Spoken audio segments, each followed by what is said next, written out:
नमस्कार दोस्तों, स्वागत है आपका हमारे चैनल पर। आज हम बात करने जा रहे हैं एक बहुत ही रहस्यमयी और प्राचीन कला के बारे में जिसे कहते हैं नेक्रोमेंसी। ये कला सिर्फ एक प्राचीन कला नहीं है, बल्कि एक ऐसी विधा है जो मृत्यु बाद की दुनिया और आत्माओं से जुड़ी हुई है। क्या आप जानते हैं कि इस कला का इतिहास क्या है और ये कैसे विकसित हुई? ये एक ऐसा विषय है जिसे आज भी बहुत कम लोग पूरी तरह से समझ पाते हैं, और इस पर चर्चा करना न केवल दिलचस्प बल्कि अत्यधिक महत्वपूर्ण भी है। इस कला का संबंध न केवल धार्मिक विश्वासों से है, बल्कि यह मानसिक और आत्मिक शक्तियों के एक अदृश्य संसार से भी जुड़ा हुआ है। हम जानेंगे कि नेक्रोमेंसी का अस्तित्व कैसे हुआ, इसके पीछे की विश्वास प्रणाली क्या थी और इसके विकास की प्रक्रिया किस तरह से हुई। इस यात्रा में हम ये भी समझेंगे कि इस कला का उपयोग किस उद्देश्य के लिए किया जाता था और इसके प्रभाव क्या होते थे। हम आशा करते हैं कि इस वीडियो के अंत तक आप इस रहस्यमयी कला के बारे में एक नई और गहरी समझ प्राप्त करेंगे। तो चलिए शुरुआत करते हैं। नेक्रोमेंसी का अर्थ और उत्पत्ति। अब हम समझते हैं कि नेक्रोमेंसी का असल में अर्थ क्या है।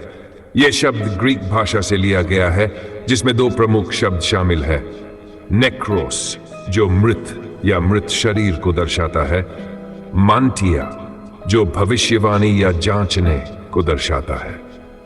इन दोनों शब्दों से मिलकर नेक्रोमेंसी का मतलब होता है मृत से संबंधित भविष्यवाणी करना या मृत आत्माओं से संवाद स्थापित करना। यह एक प्राचीन कला थी जिसे कई संस्कृतियों में विशेष रूप से महत्वपूर्ण माना जाता था। नेक्रोमेंसी का इतिहास बहुत पुराना है और यह विभिन्न सभ्यताओं के धार्मिक और सांस्कृतिक जीवन का अभिन्न हिस्सा रहा है।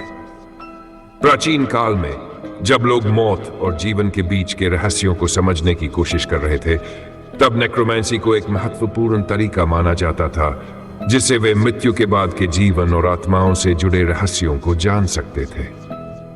यह विश्वास किया जाता था कि मृतक अपनी आत्मा के साथ एक दूसरी दुनिया में चला जाता है, जहां से वह जीवितों के लिए गूढ़ जानकारी और मार्गदर्शन ला सकता है। इस प्रकार नेक्रोमेंसी का प्रयोग सिर्फ भविष्यवाणी करने के लिए नहीं, बल्कि मृतक के संदेशों और उनके आशीर्वाद प्राप्त करने के लिए भी किया जाता था।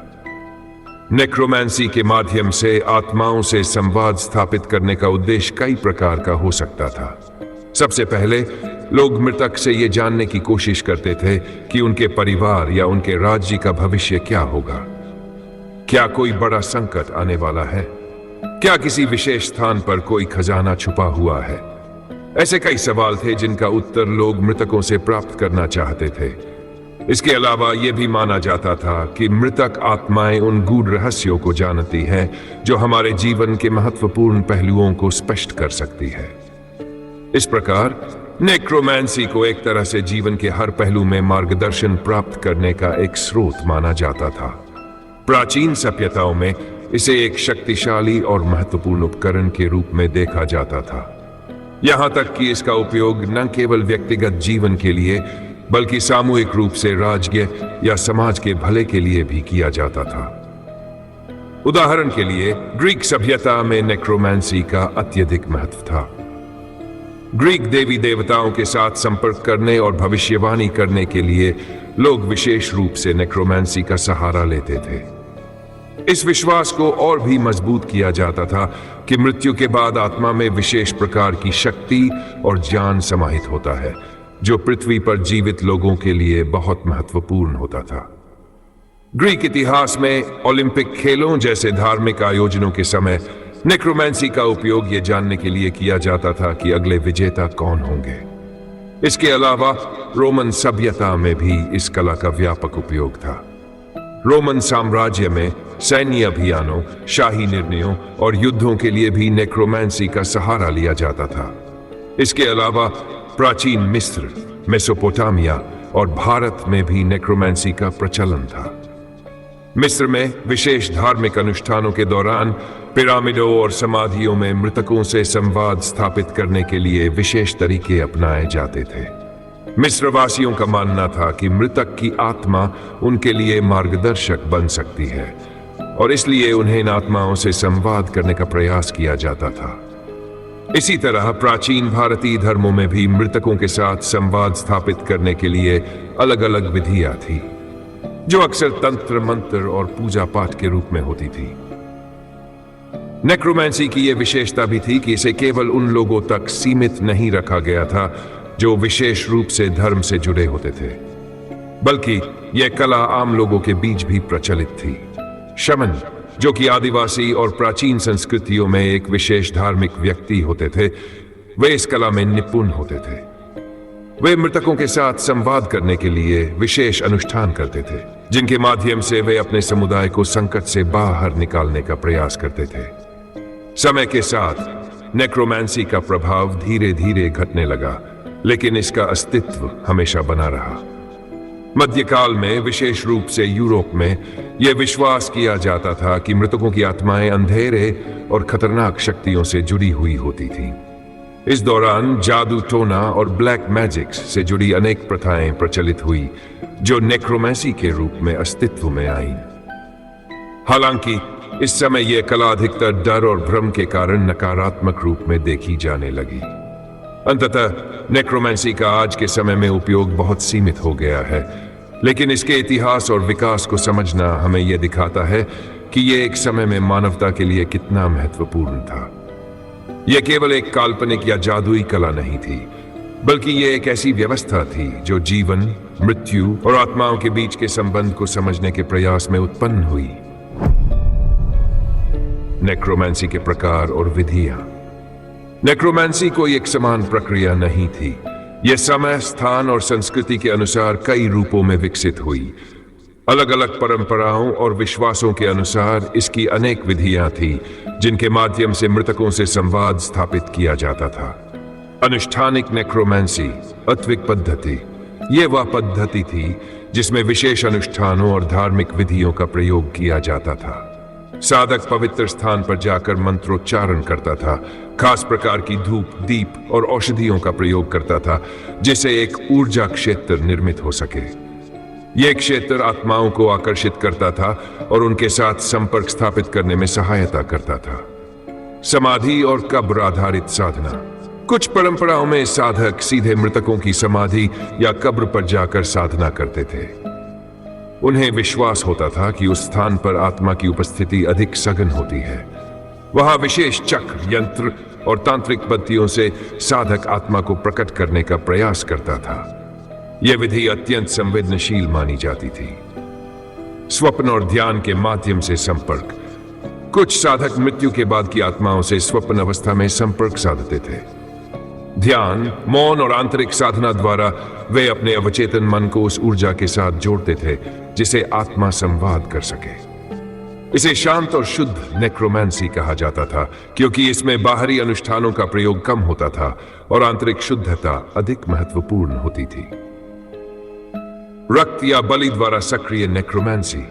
कुछ परंपराएं ऐसी भी थी जहां पशु या कभी कभी मानवीय बलि देकर आत्माओं को जागृत किया जाता था। यह विधि अत्यंत विवादास्पद और खतरनाक मानी जाती थी, और आधुनिक दृष्टिकोण से इसे नकारात्मक नेक्रोमैंसी कहा जा सकता है। हालांकि इतिहास में ऐसे कई उदाहरण हैं जहां यह विधि प्रचलन में थी। मीडियम के द्वारा आत्माओं से संवाद। कुछ विशेष व्यक्ति, जिन्हें मीडियम कहा जाता था, वे आत्माओं को अपने शरीर में प्रवेश करने देते थे और उनके माध्यम से आत्मा बोलती थी। ये लोग बहुत संवेदनशील होते थे और विशेष रूप से प्रशिक्षित होते थे। यह विधि आज भी कुछ जगहों पर प्रचलन में है और सेंस अथवा चैनलिंग के नाम से जानी जाती है। इन सभी विधियों में एक बात समान थी, साधक को मानसिक, शारीरिक और आत्मिक रूप से अत्यंत तैयार रहना होता था। साधना से पहले शुद्धता, संयम और मानसिक एकाग्रता की आवश्यकता होती थी।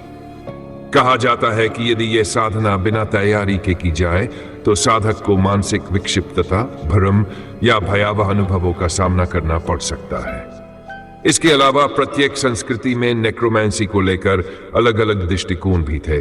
कुछ समाजों में इसे पवित्र साधना माना जाता था, तो कुछ में इसे अपवित्र या शैतानी क्रिया समझा जाता था। लेकिन जहां भी यह कला अपनाई गई, वहां इसका एक उद्देश्य था, मृतकों के ज्ञान से जीवितों का मार्गदर्शन। नेक्रोमैंसी का ऐतिहासिक और धार्मिक दृष्टिकोण। मानव सभ्यता की शुरुआत से ही मृत्यु का रहस्य उसकी जिज्ञासा का केंद्र रहा है। मृत्यु के पार क्या है? क्या मरे हुए जीव फिर से संवाद कर सकते हैं? क्या आत्माओं से भविष्य जाना जा सकता है? इन्हीं प्रश्नों की पृष्ठभूमि में नेक्रोमैंसी जन्मी। सुमेर और मेसोपोटामिया मृतकों की पूजा और आत्माओं से संवाद की सबसे प्राचीन झलक हमें सुमेर सभ्यता में मिलती है। नेदरवर्ल्ड की अवधारणा यहां गहराई से विकसित थी। वहां के तांत्रिक मृतकों की आत्माओं को बुलाकर राजा या योद्धाओं के भविष्य के निर्णय लेते थे। मृतकों को तर्पण, बलि और मंत्रों से प्रसन्न किया जाता था ताकि वे सहायता करें, न कि बाधा डालें। प्राचीन मिस्र वासियों का मानना था कि मृत्यु केवल शारीरिक अंत है, आत्मा की यात्रा उसके बाद भी जारी रहती है। बुक ऑफ द डेड नामक ग्रंथ आत्मा को मृत्यु के बाद के मार्ग पर निर्देशित करता था।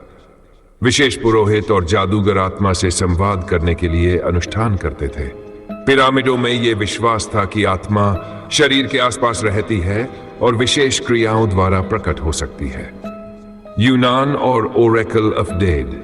नेक्रोमैंसी शब्द की उत्पत्ति भी ग्रीक से हुई। नेक्रोस यानी मृत और मैंथेया यानी भविष्यवाणी। यूनानी समाज में मृतकों की आत्माओं को बुलाकर उनसे भविष्य पूछना मान्य था। ओरेकल ऑफ डेड जैसे मंदिर थे जहां विशेष अनुष्ठानों द्वारा आत्माओं से प्रश्न पूछे जाते थे। वहां बलि दी जाती थी। धूप धूनी और मंत्रोच्चार के माध्यम से आत्मा को आमंत्रित किया जाता था। मध्यकालीन यूरोप में नेक्रोमैंसी को ब्लैक आर्ट या डार्क मैजिक कहा गया। 5वीं से 6वीं सदी तक यह विद्या गोपनीय साधनों द्वारा प्रयोग की जाती थी। कुछ विद्वान जैसे अल्बर्ट्स मैग्नस और अन्य ने आत्माओं को बुलाने की विधियों को लिखित रूप में संग्रहित किया। चर्च ने इसे ईसाई सिद्धांतों के विरुद्ध मानते हुए नेक्रोमैंसी को पाप और शैतानी विद्या घोषित किया। इसके अभ्यास पर प्रतिबंध लगा और कई साधकों को विच ट्रायल में मारा गया। धार्मिक प्रतिक्रियाएं। ईसाई धर्म ने इसे शैतानी हस्तक्षेप माना। यहूदी धर्म में विच ऑफ एंडोर की घटना प्रसिद्ध है, लेकिन ऐसा करना वर्जित माना गया।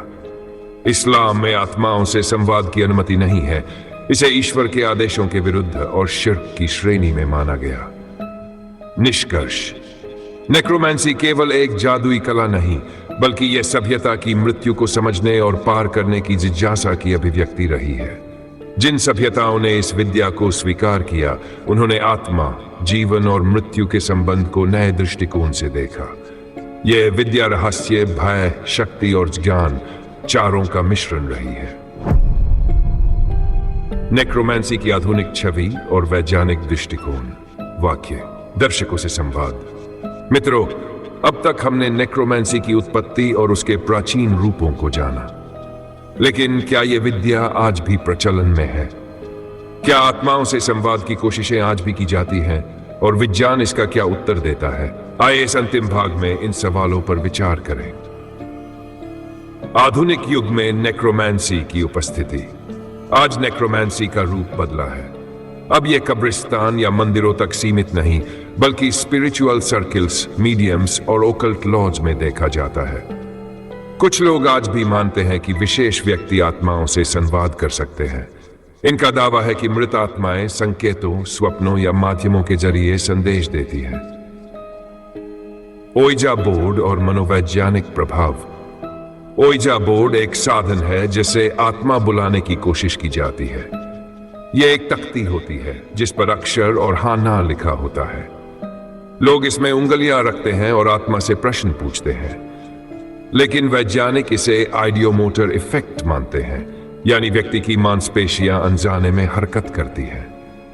वैज्ञानिकों के अनुसार यह चेतन अवचेतन की प्रतिक्रिया होती है, आत्मिक उपस्थिति नहीं।